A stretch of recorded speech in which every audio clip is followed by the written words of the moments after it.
So let's move along to the level of phonemic awareness, level 3, which is sequence of sounds. So that's identifying where a given sound is heard in a word. This is also called approximation, identifying beginning, middle, and ending sounds in a word, which is called phoneme isolation.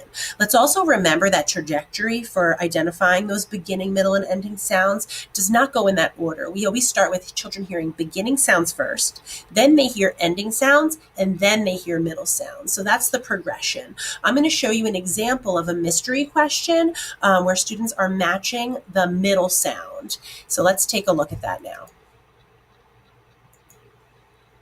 The options for morning mystery questions are endless.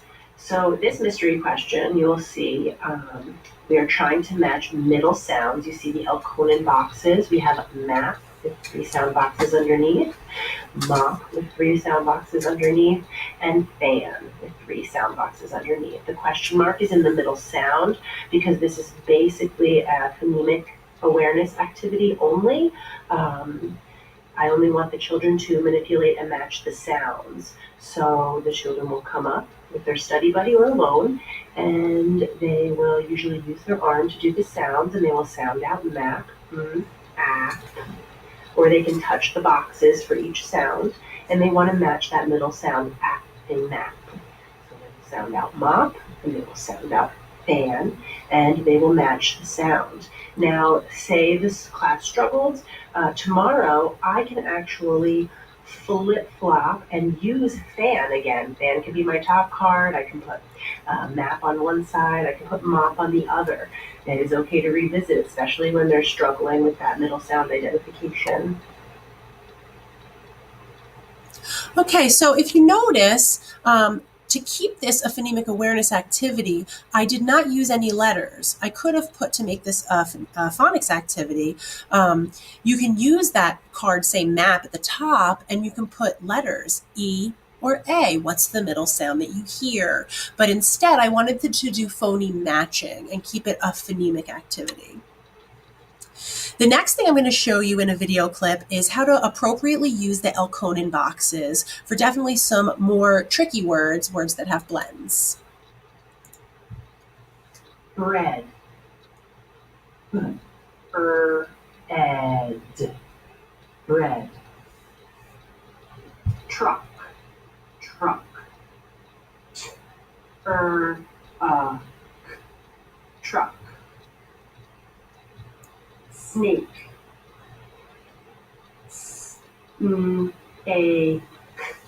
Snake. So now that you've seen that, I'm going to show you my students' attempt at solving the mystery question for a pretty tricky blend. The children are just getting ready to hear those blends, some of them. So I'm starting to expose them to it. I notice they're starting to hear those blends. Some of them are trying to write the blends in their writing. So I'm going to use this tool throughout the week to see who's really hearing those blends in the words. It's a great formative assessment. Let's check it out.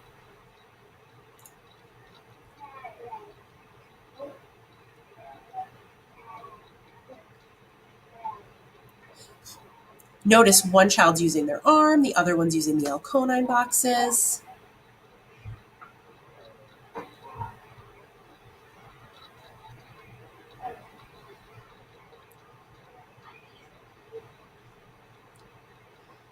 And they got it. They were able to match it. The next activity is a whole group activity.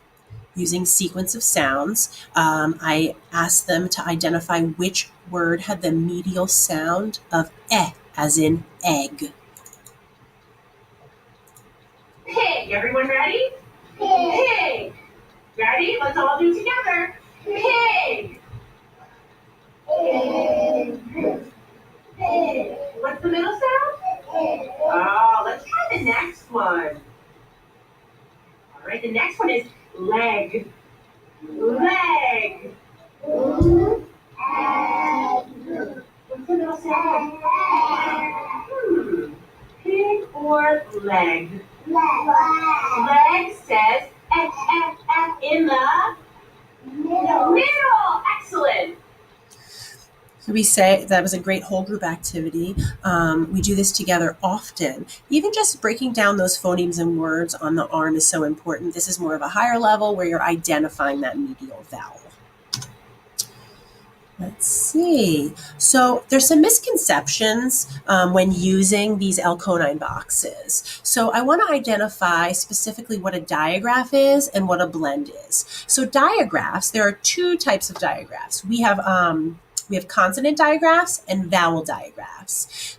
Digraphs are two letters that represent only one sound. It's one unit of sound or phoneme.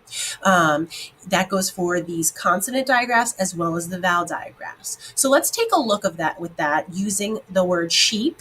We have the picture clue here of the sheep, and we have 3 L-Conine boxes. So let's break down sheep. Sh, e, p, 3 sounds. SH is the first sound, the first digraph. Double E is the second phoneme. So it's important that when we're using these L-Conine boxes, that we're not putting letters in the boxes for words other than CVC words, because it's not going to match up and it's going to cause confusion for children. This is a tool to identify sounds in words. So let's take a look now at blends. Blends, consonant blends, is when 2 or more consonants are blended together, but each sound in that blend is heard. So here we have an example of frog. F, g, frog. We have 4 sounds. Now, blends can be at the beginning of a word or at the end of a word. Frog, obviously, the blend is at the beginning. There are also 3-letter blends like splat. So that's the difference between a digraph and a blend, and how to appropriately use the L-Conine boxes to hear those sounds.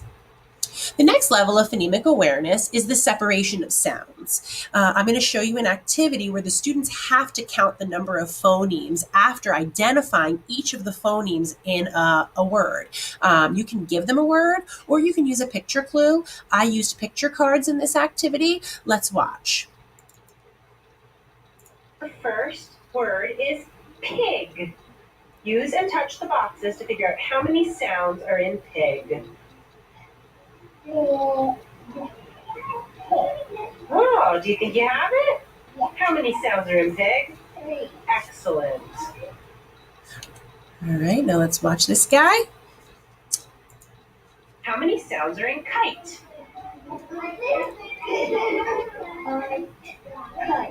How many sounds? 3. So this is an activity you can do at the beginning of your guided reading for skills practice. There's also, a lot of us have those work mats that have the 3 and 4 L-Conine boxes on the back, and you can use those. You can also use bingo chips as they identify the sounds as another tool. Let's move forward. Level 5 of phonemic awareness. This is the manipulation of sound. So you can substitute beginning, middle, and ending sounds of a word. This is called phoneme deletion. So phoneme deletion would be, if I showed this picture card of the boat, I would say, all right, boat. Say boat without the b, and the children would have to say oat. Okay? And to make it even harder, you could say, okay, this is a picture of a boat. Take away the b and add a g in the beginning sound. They would have to say goat. All right. Here's another one's a little harder. Stick. Say stick without the st. They'd have to say ick. All right. So that's another example of substituting the beginning sound. The next activity is substituting a new initial sound in a word using the sound maps. Sound maps or alphabet charts are a great way to play this quick and easy game. My children love it. We do it all different times of the day. I do it with their names or with word pattern families. So let's watch an example. Sound map is a great tool to use for rhyming. You can give a word pattern or rhyme to a word such as ack, and you can make new words. Ack, mack, knack, whack, pack, back, fack, rack, lack, gack, hack. Another way that I use the sound map and the children love is using their name. So if I used my name and I started pointing at the sounds, Megan, Weggin, Peggin, Beggin, Feggin, Reggin, Leggin, and they giggle and they love it. And it's a quick, fun activity you can do during your morning mess